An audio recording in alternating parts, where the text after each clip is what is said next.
Chris Bray, welcome. It's such a privilege to have you here on the Collective Institute of Ideas. Thank you for having me. Yeah. Expert backgammon player. You've been writing for The Independent as their backgammon correspondent for 23 years. Author of books, and you play professionally. Yeah, so one point of clarity. So I was the backgammon correspondent for The Independent for 23 years, but 7 years ago the paper went digital and they decided as part of that exercise to delete the whole of the games columns.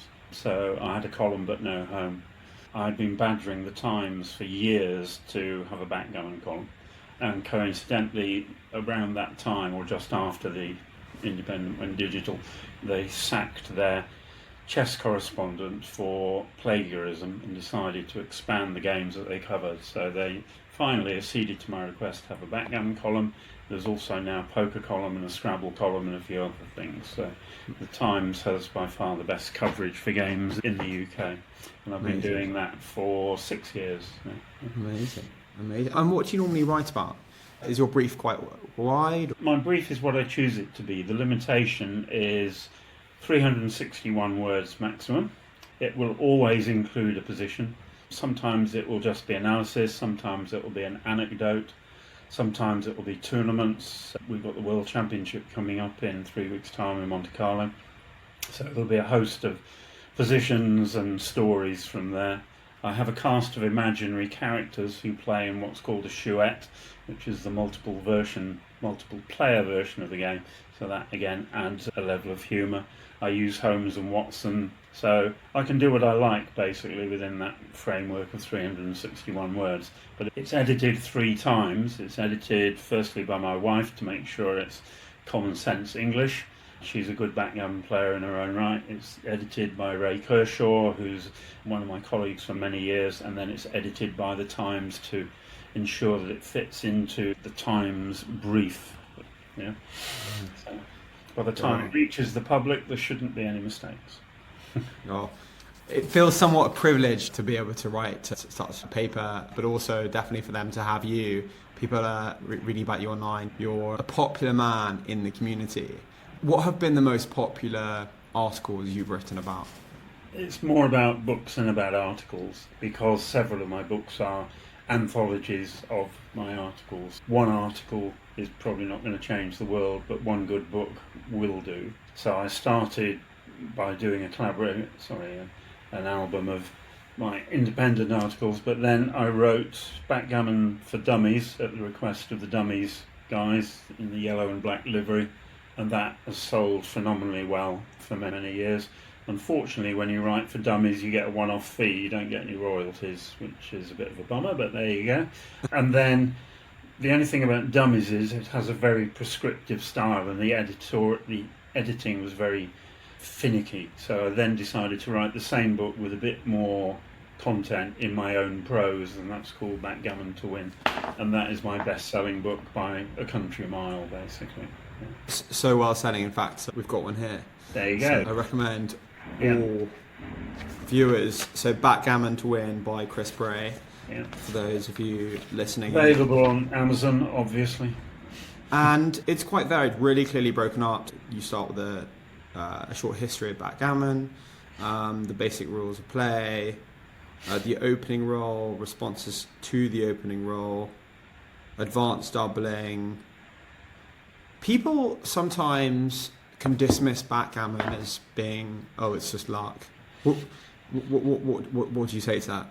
So there's a fairly clear answer. Nearly all games have an element of luck. So any card game, any dice game has an element of luck. And that's part of the fun of it, because in backgammon and several other games, a novice can beat a world champion in one game, but if he played him for 5 hours, he'd lose a great deal of money. In bridge and in poker, the fall of the cards influences your outcome for one evening. Basically, luck evens out. So over the long term, the better player will win. Backgammon is a combination of skill, luck, mathematics and psychology. No one knows what percentage of all of those things is the stronger. In a short match, as I said, a novice can beat a world champion, but in the longer matches where the World Championship and major tournaments is held, it's very unlikely that a novice will beat a really strong player. So it's a nice balance. You get the fun of occasionally beating someone who's incredibly good, and you can boast about it for months on end. But you've got to be very careful and don't play for a lot of money against people who are very good, because you'll end up being very poor. Yeah, the doubling die has got a very aggressive nature, somewhat. So doubling. So if you go back in history, backgammon is the oldest board game in the world. It's 5,000 years old approximately, but it wasn't called backgammon. Its origins are very obscure. The earliest ones, or the earliest vision of a board, is from Mesopotamia in 2500 BC, roughly. But obviously nobody wrote anything down, nobody knew the rules or anything else. The game remained largely unchanged for thousands of years, but importantly, in the old days, or up until roughly the death of Shakespeare, there were 3 dice in play, not 2. But when you rolled a double, i.e. the same number on both dice, in the old days you only got to move 2 numbers. So if you roll double 4, you got a 4 and a 4. In the modern game, if you roll a 4 and a 4, you get 4 fours. Right? So they compensated for removing the 3rd dice by adding in the fact that you get 4 goes when you roll a double. Without that invention, the game would have died, because it was already quite slow and quiet, and by the mid-1920s and the time of the Great Gatsby, people wanted more excitement. And so some bright spark, and no one knows who, introduced the doubling cube, whereby you could double the stakes during a game, and that did 2 things. It eliminated some of the luck, and I'll explain why if you want me to do that, but it also meant you could gamble on it. So it was originally introduced as a gambling element, and whoever invented it didn't realise what they'd invented, because the doubling cube is the most difficult part of backgammon by a country mile. If you go to the Middle East, you'll play backgammon without a doubling cube, because gambling is not allowed. But my quick synopsis is, if you play backgammon without a doubling cube, it's like going to La Gavroche for dinner and ordering a green salad, which is absolutely pointless. The doubling cube is incredibly complex, and even now people struggle to come to terms with how complex it is. It might seem on the outside to be a trivially easy game, but believe me, it is not. But that doesn't mean you have to be a really good player to play. Hundreds, thousands, millions of people play backgammon, many of whom will never understand the subtleties of the game, in the same way that lots of people play chess without ever knowing or understanding the deep complexities that chess holds. So you can play a game on many different levels. You can play it for fun, you can play it for money, you can play it for love, you can play it for anything. Yeah, it's up to you. But it is an incredibly complex game at its highest levels. And the doubling die, I won't explain it now, but it really does make the game fun, because the game, backgammon in its very nature, things can really look like you're going to be winning, and then suddenly things can change very quickly. And what's the general mistake people make with a doubling die? Do they tend to double too late or too early? Because there's that psychological element that you touched on there. Yeah, you get a mix of all of those, and this is down to human nature. There were people that will always double early because they're aggressive and they love it, and there are people who will never take a double because they're meek. Yeah, so your personal character affects very much how you play. And again, if you go back to before the 1920s, or you go to the Middle East, a 1-game backgammon can take a long time. But with the doubling cube in play, the shortest game of backgammon is 2 moves. And occasionally I hear of there being different variations of backgammon. What are 2 fun variations that you know of that are good to try? Backgammon is played in 3 ways. You either play head-to-head with another person, and you just keep a tally of who wins as you go along. Secondly, there is match play, and particularly since COVID, the vast majority of backgammon in the world is played in match play, because it's far more challenging. So that is the first to a certain number of points, and then the match score changes how you play moves, it changes how you use the doubling cube. The fun way to play it is in a chouette. If you haven't come across it, is the French for screech owl. and it is a bird that is set upon by all other birds. And it originally came from the game of piquet. In the Chouette version of the game, one player plays against many. So in a 4-person Chouette, one player plays alone, and he is called the box, and the other 3 players are in the team, and the team has a captain. Right? The team can consult on their moves, the box cannot, and also there is a doubling cube in play for each person. The box can double all of everybody, or not, as the case may be, and the team members can double whenever they want to, and they don't all have to double together. It leads to huge fluctuations and variations in the value of the games being played, and if you're in the box, you can lose a huge amount of money in 20 minutes. Christ, that sounds beyond complicated. And going back to Monte Carlo, have you been to the World Championship? How does that whole world work? Because more than 99% of people have no clue on how the pay is structured. Do full-time professional backgammon players exist? Tell us about that. So there are major tournaments all over the world. There's an American circuit, there's a Japanese circuit, all that's slightly dimmed because they've changed some of the laws there. There's a European circuit. So every weekend of the year you can play in a major tournament. Yeah? There is a rating system, and there are grandmasters and masters and so on. But it doesn't really matter. The World Championship is only the World Championship because in 1969 someone ran a tournament and they called it the World Championship. Right? There was no it started off in the Las Vegas, then it moved to the Bahamas for 3 years, and it's been resident in Monte Carlo since 1979. It is not, by a long stretch, the most highly rated tournament in the world. Yeah? And all you have to do to play in the World Championship is to pay your entry fee. Yeah? And you can play.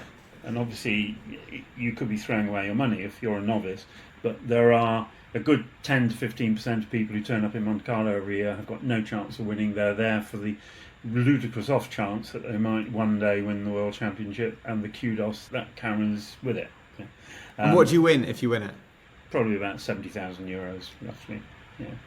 But full money tournaments, be it poker, backgammon, or anything else, there'll be a whole load of hedging along the way. So by the time you win, you won't win the full amount because you'll have done deals along the way. Yeah. And how does the hedging work? Basically, you get to, let's say you're playing a match to 17 points and the score is 16 all, and the winner is going to win and obviously the loser is going to lose, but the loser will want some prize money. He doesn't want to lose all of it, so they agree as something like a 60-40 split on the total prize pot. You know? And a lot of hedging is done. There used to be a bookmaker at Monte Carlo, maybe there or not this year, where you could wager on the individual players. Wow. The fascinating world of betting. We should definitely to do an episode on that. Yeah, I don't enjoy going to Monte Carlo. I stopped going years ago. To hold a major tournament in one of the most expensive places in the world in high season has always seemed somewhat ridiculous to me. So there are better value tournaments, believe me, than the World Championship. And this year they've gone back to a format that I really disagree with. Interesting. Yeah. Some politics with backgammon. Yeah. It's very hard, let me point out, to make a living at backgammon by playing. Yeah. Unless you're in the top 3 or 4 in the world and you're getting paid appearance money and you're doing lectures and stuff like that, to earn your living just solely playing backgammon is fraught with danger and complexity, and there may be 2 or 3 people in the world who do it, but otherwise my recommendation was you should always have a day job and treat backgammon as an exercise, and that's what I did for years. And then I retired obviously from my day job, and I am now a backgammon professional, but I earn my money through teaching and writing and not through playing. Yeah, teaching now available through the collective community, which the link will be below. Really excited. I've never had a lesson before, but looking forward to booking one. And because chess is obviously an enormous popular sport, what's the character involved in the chess world? Magnus, is it Magnus Carlsen? Magnus Carlsen, yeah. I played serious level chess, I played serious level bridge as well. But in chess, barring a complete calamity, the better player will always win. Right? Because the luck element in chess is tiny. Right? It depends on the draw for the colours in the first instance. And it is a pure mind game. Yeah. And it's also, chess and backgammon are games of total information, meaning you can see everything on the board in front of you, you can see the dice. If you play poker or you play bridge, those are games of hidden information, which require a different type of mindset because you're engaged in deductive thinking. So the skills needed to play the different games are similar but varied. Yeah. So I played chess, I played county level chess, but I was never going to be any better than I was because I just don't have the right type of mind and I don't have the inclination to do hours and hours of study which you are required to do at chess. Yeah.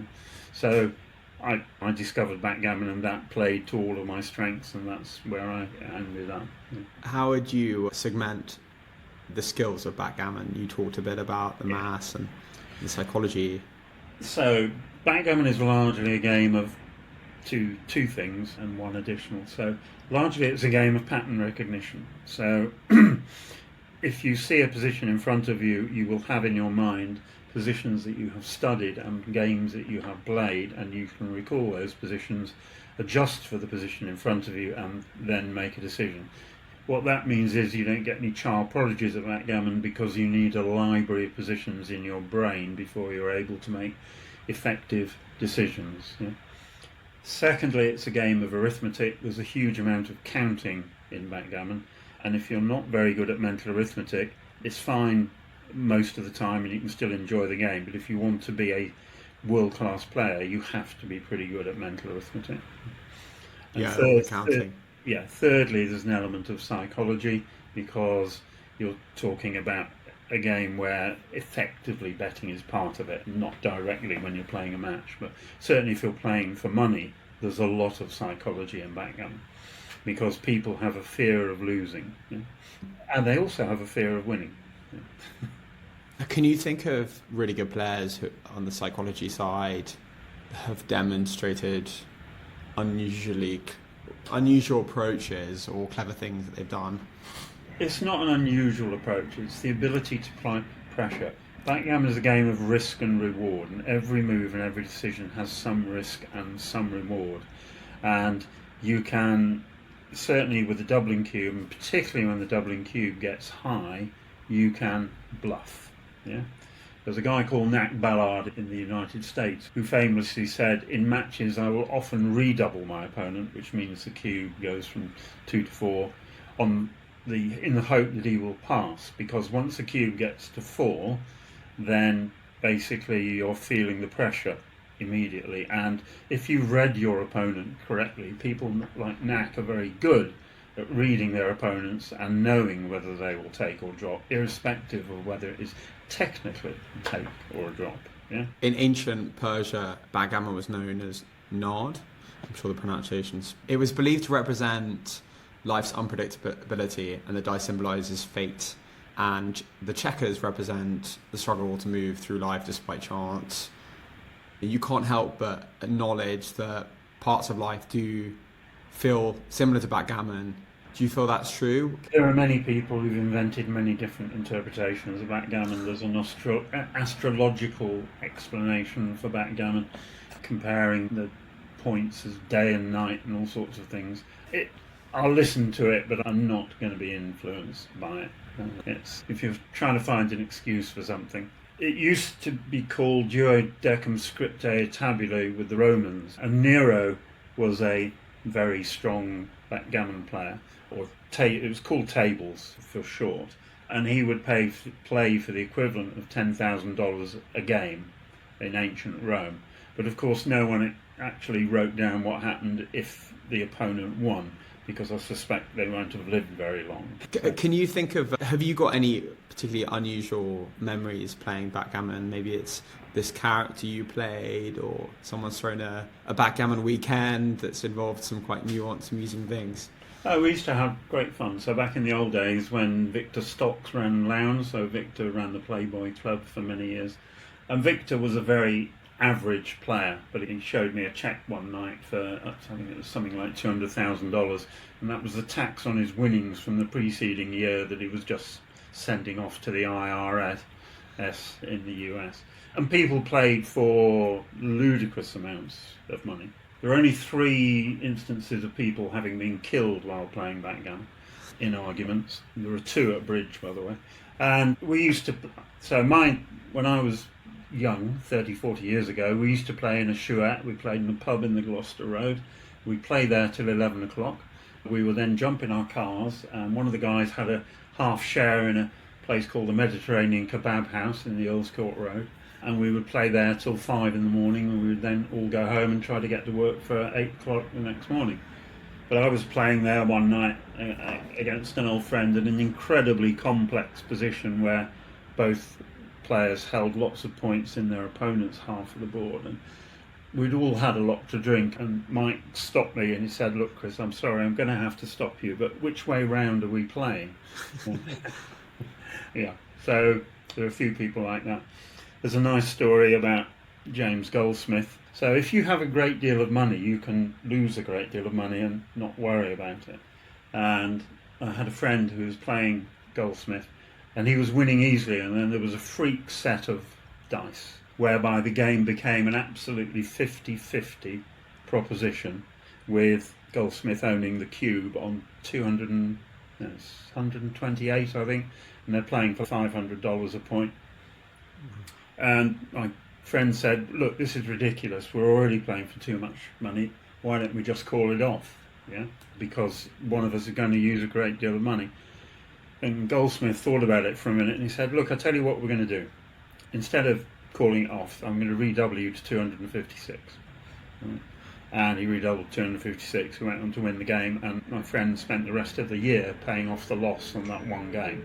So beware of people with an immense amount of money. The racehorse guy, whose name I can't remember, who used to get on with Alex Ferguson, he would play for immense amounts of money. Yeah. And most famously, I think Paul McGreal was the best backgammon player in the world for many years. He was backgammon world champion in 1978.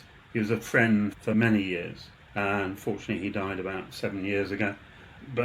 And he would give lessons. He would fly all over the world to give lessons, and he flew every other weekend from Vegas to Texas to give lessons to 2 Texas oil billionaires, and they would pay him, say, $40,000-$50,000 for the lesson, because that was a meaningful amount of money.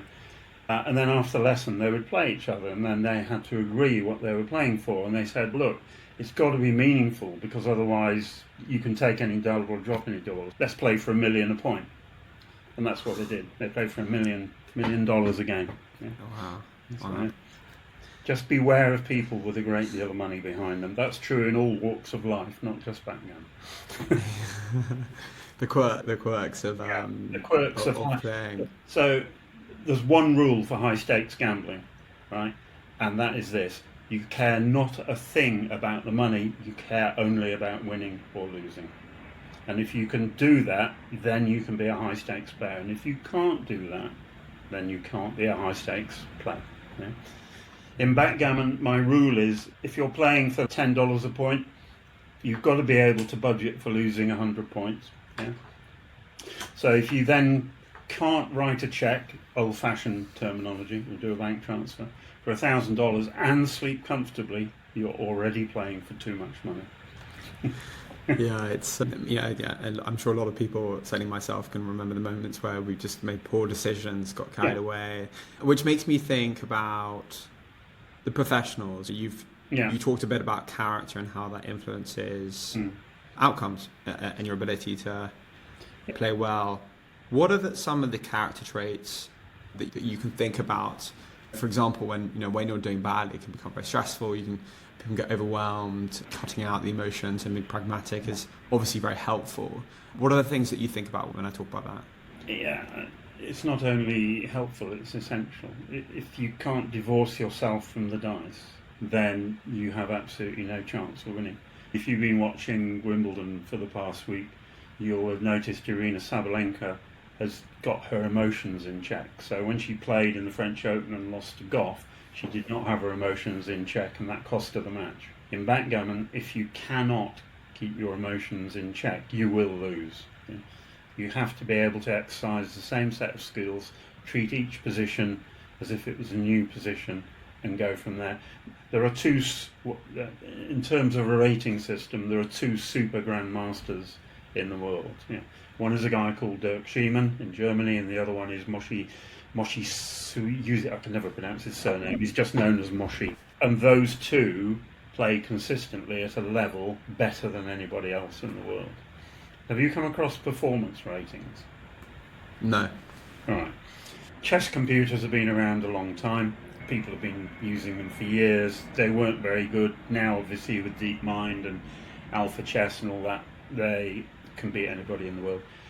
Backgammon computers struggled because they were using tree search technologies, and that didn't work because there were too many possibilities because of the dice.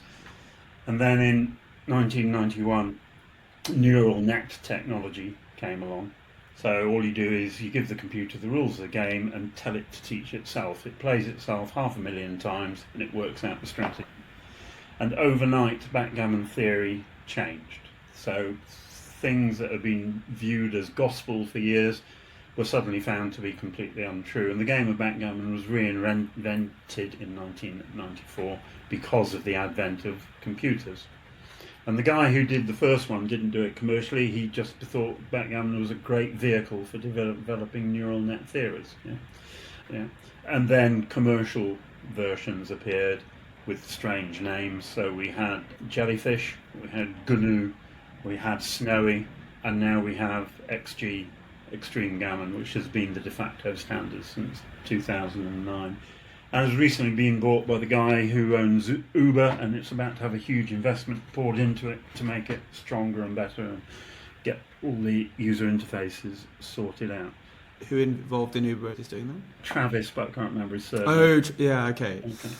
Because it feels backgammon, chess gets a lot of attention, and Magnus, he is a bold figure, known for rocking up late to games. He's entertaining. Is he the best in the world? I know he's been beaten. I don't know where he's ranked. But backgammon seems to be both something that is incredibly popular at the moment, but certainly doesn't have the apps like chess.com, for example. The usability is incredible. Is there something you recommend for people to gammon? Yeah. So the de facto standard is Extreme Gammon. Yeah, that is a program which runs on PCs. I run it on a virtual machine on a Mac, which is easy to do. The app equivalent is XG Mobile, but that used to be on both the Apple platform and the Google platform. At the moment it's not on the Google platform, but it will return in due course. And there's also Backgammon NJ. Both of those are okay. XG Mobile is stronger, so it's best if you have an Apple device. Yeah. But to go back to performance ratings, so XG will give you a performance rating. It will tell you how good you are. Right? Really? Which nobody ever knew before computers came along. You have two performance ratings, one for your doubling cube handling and one for your checker play handling, and you combine the two to get your overall rating. There isn't a single player in the world who has a better cube handling rating than a checker play rating, because cube handling is that much more difficult. XG, the program, plays with a performance rating of 0. So 0 is perfect and anything above that is imperfect. The Super Grandmaster is 2.75. If you're a really good expert player, you will play just below 4. Yeah? An intermediate will play round about 8 to 10, and a beginner will play anything from 17 to 20, just to give you some idea. Most of the people who win the World Championship are going to be capable of playing around 3.5 to 4. But, what was I going to say? 3.5 to 4. Sorry, lost my thread for a moment. In the old days, nobody recorded a backgammon match, by the way, till 1977. Right? Nobody ever wrote down a match. They wrote down positions, they never recorded a match, which was ridiculous. Sorry, 73, not 77. And then there was a UK versus US match. Everyone recorded the moves. Nowadays, everybody records their moves. Everybody, if you play on an online site, you can download your games and then you can analyse them. So then I never play, after I've played a match online, I never play another one till I've analysed the previous one. So if you put in World Championship matches from the 70s and before, you'll get people with a PR around about 8.5, right? Because no one actually knew they were making so many mistakes. Now, as I say, you'll get a raft of players who can play between 3 and 4, and those are the people who will be able to contest World Championships and major tournaments. Fascinating how AI impacts our Yeah. ability to understand what we know and what we don't know, and how, as Yeah. you say, it's changed the game. Going back to the controlling your emotions, are there some tricks you give people or exercises you give people to do that? It's largely down to your own personalities. I used to get annoyed when I was first starting playing the game where you rail against the dice and stuff like that because they've been unfair to you and you've had a horrendous night and lost a great deal of money. It's all about, who's the guy who coached the England World Cup rugby winning team? It'll come to me in a moment. Clive Woodward, right? So Clive Woodward has a thing called teacup, and that's called thinking correctly under pressure. Yeah? That mechanism can be used in any game, all right? And that is what he coached the England World Cup team in 1973 to use, and that's why they won the World Cup. Yeah? That set of approaches can be used by anybody, and I've tried to teach people the fundamentals of that in backgammon. Stan Wawrinka, the tennis player, became a much better player once he got a tattoo on his arm, which basically said, fail, fail again, get better. And that's all it says. That's not exactly what it says, but you get the idea. It doesn't matter if you fail, provided you learn from when you fail. Yeah? And that enabled him to win a couple of slam tournaments. Yeah? So everybody has a different mechanism. And there are some people who cannot control their emotions, and they're great to play against because you win a huge amount of money. Really interesting. The psychology around failure, a never-ending topic. People they choke, yeah? Novotny in the Wimbledon final, there's a couple of others, classic examples. The guy who lost the Open Golf Championship when he stuffed his ball in the water and took an 8 at Carnoustie on his final hole. People who collapse under pressure, right? And that happens in backgammon. I've seen World Championships where particularly people have collapsed under pressure, and I do quite a lot of commentary, and you can tell when people are beginning to make mistakes. And when, let's say you're playing, Chris, and there's an audience, and for about 50 reasons you're really feeling pressure, you really want this game, and you make a mistake, what are you telling yourself to keep calm and be focused? I don't know, as you get older you get much more sanguine, and if I win or lose a major tournament, it's not going to change my life. I'm much more interested in probably my grandchildren now than I am in winning a huge major tournament. But for some people it's not the same, and they end up succumbing to the pressure. But I always just say it's the dice, basically. It will be what it will be. All you have to do is make the best moves based on the dice and the position in front of you, and that's all you can do. You can't control anything else. Yeah? You can exert pressure on your opponent by, let's say, you're thinking of doubling and you know that the other guy should pass. It's a trivial example, but I may well wait a minute and a half before I double to give the other guy the impression that it's close, which it isn't. So you can use psychology like that. Yeah, there's a lot to be said around knowing what you can control and what you can't control. And in one of Stephen Bartlett's interviews, he interviews an entrepreneur, and the entrepreneur states that they often view businesses as games of chess. It's not life, it's just something you choose to be involved with. If it doesn't work out, then on to the next one, basically. And there clearly is something in that mentality to be able to just see and acknowledge that actually having a go regardless, knowing that things don't work out. If you relate to that, when I used to work for IBM, I did a huge amount of work with startups and entrepreneurs and stuff. And if you take 20 startups, that one might succeed, 10 will tank, 5 might break even, 4 might be a bit dodgy. And as you say, you just move on to the next one. And if you play in backgammon tournaments and you play 10 a year, 5 of them are going to go south very quickly.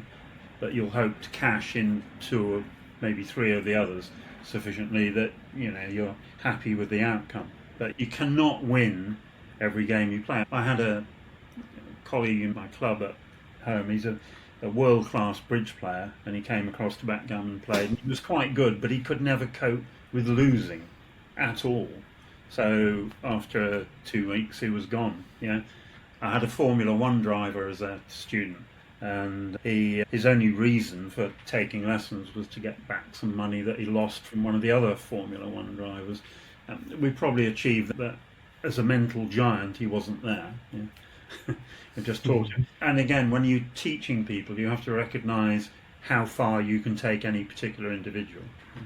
Because if they haven't got all the characteristics required, you can get them to a certain point, but you can't take them any further. That's really interesting, because I think as humans, we're not, and this is likely to change with AI, but we're still not that good at mapping out intelligence skills. And it's certainly obvious, at least to me, that some people are able to memorize so many different scenarios in truly an astonishing way. 1 and 2, talking about the mental arithmetic, just being able to map out. And but as you say, recognizing how different people's brains work. Yeah, I was born with the skill to do mental arithmetic very quickly, and I didn't learn it. I did practice it, but I was basically born with that ability.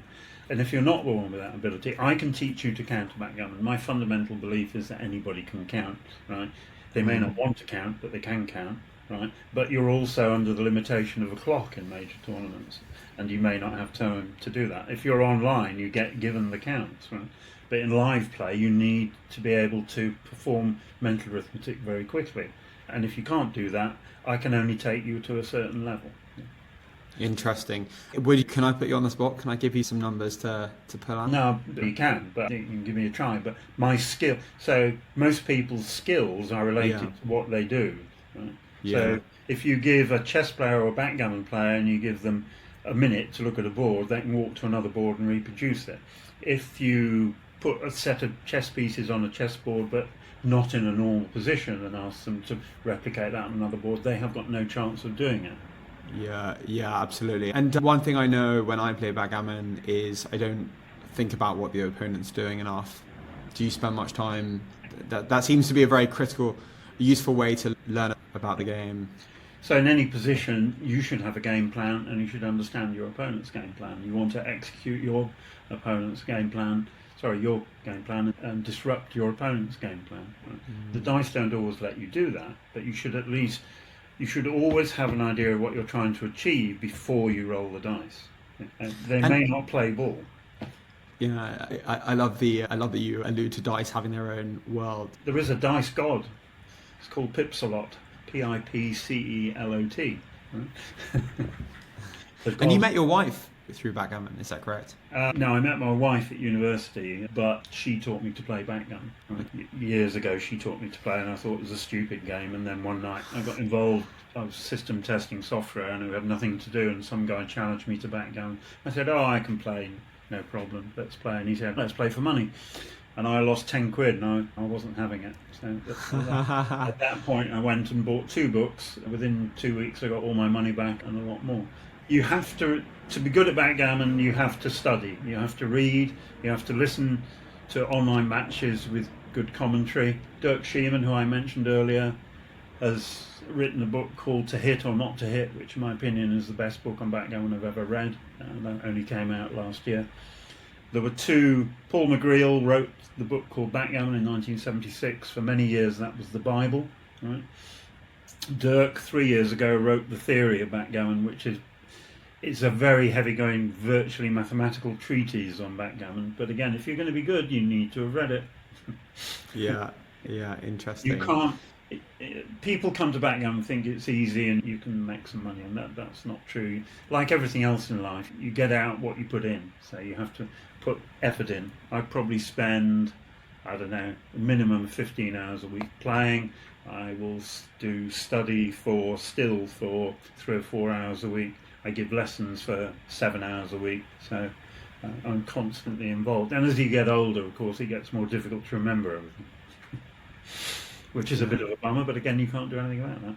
Chris, it's been such a privilege to hear from you about all corners of backgammon, whether it be learning about the championships to fantastic stories, what makes a good player. We're now going to jump into the quickfire questions. Go on then. 3 things that give you joy. So primarily my family. I've just acquired two new granddaughters. Winning, because that's what I like to do, and friends. The backgammon community is fantastic, so I've got friends all over the world from backgammon. A mantra you want to embrace. Just to play honestly, I think, and enjoy life, enjoy backgammon, enjoy life. If you don't get enjoyment out of what you're doing, you're not going anywhere, and you'll live a short life. One unusual thing that gives you pleasure. Croquet? Nada, great fun. Talking of sports that can become competitive. Yeah. Croquet's a vicious game, believe me.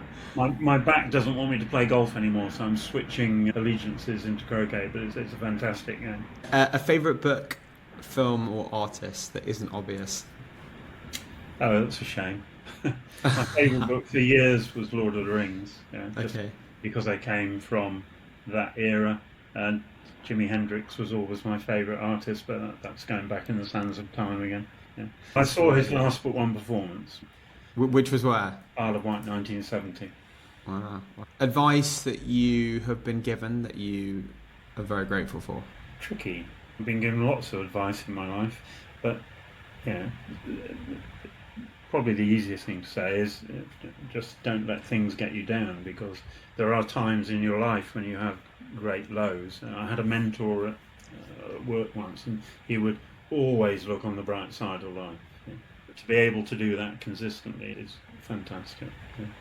Takes focus that. I know I'm probably not going to win the World Championship at this point, mainly because I don't play in the tournament.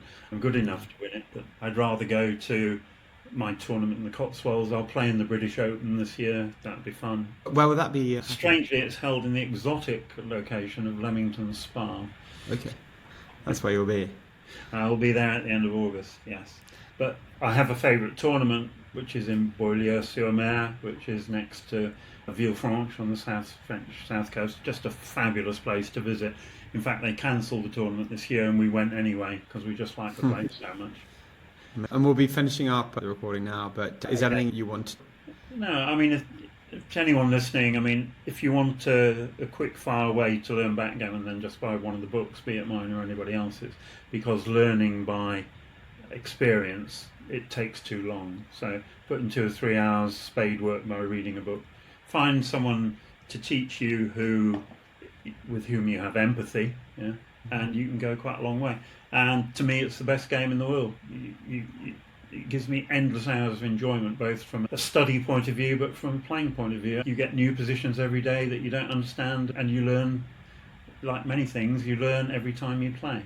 Amazing. Thank you so much for today.